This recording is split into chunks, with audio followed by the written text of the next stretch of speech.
Szia, Beki! Beki Sándor, zárójelbe Dracula ura, Raven, Böbe Baba, ha jól emlékszem.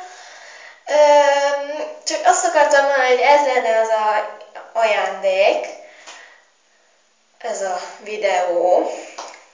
És köszi azokat a kis gifeket, meg amit megcsinálod ilyen eszméletlen jóra a profilomat.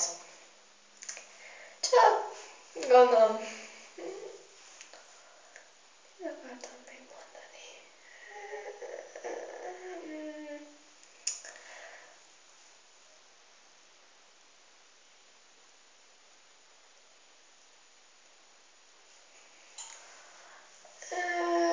Most nem jut eszembe. No igen, köszi a Jack Frost-os gifeket, amik nagyon szép döglesztőek. Megölték. Nagyon aranyos. Gondolom, te is így vagy vele azzal a fiúval. De hagyjuk. Te gondold, de nem avatkozok bele. Csak annyit mondok.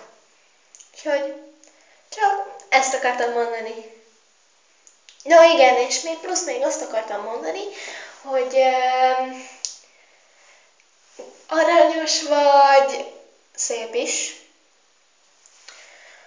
és sajnálom ezt a kis Krisztina Szabó veszekedést, meg minden, de tudod, hogy te is benne vagy a szívembe, szívem mélyén vagy, és persze Krisztina is, Krisztina Szabó,